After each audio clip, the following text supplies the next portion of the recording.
எழுதிய அழகே உருகியதே என் உயிரே உனதிரு விழிகள் இமைத்திடும் பொழுதில் பகலிரவு உரைகிறதே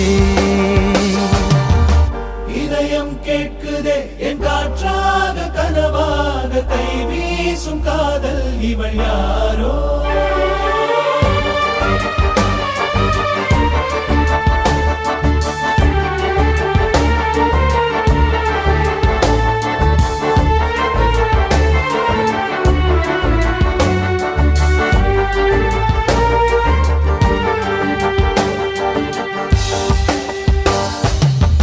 தேவதையின் விழியில் விழா காணும் பொன்வானம் அழைக்குது அருகில்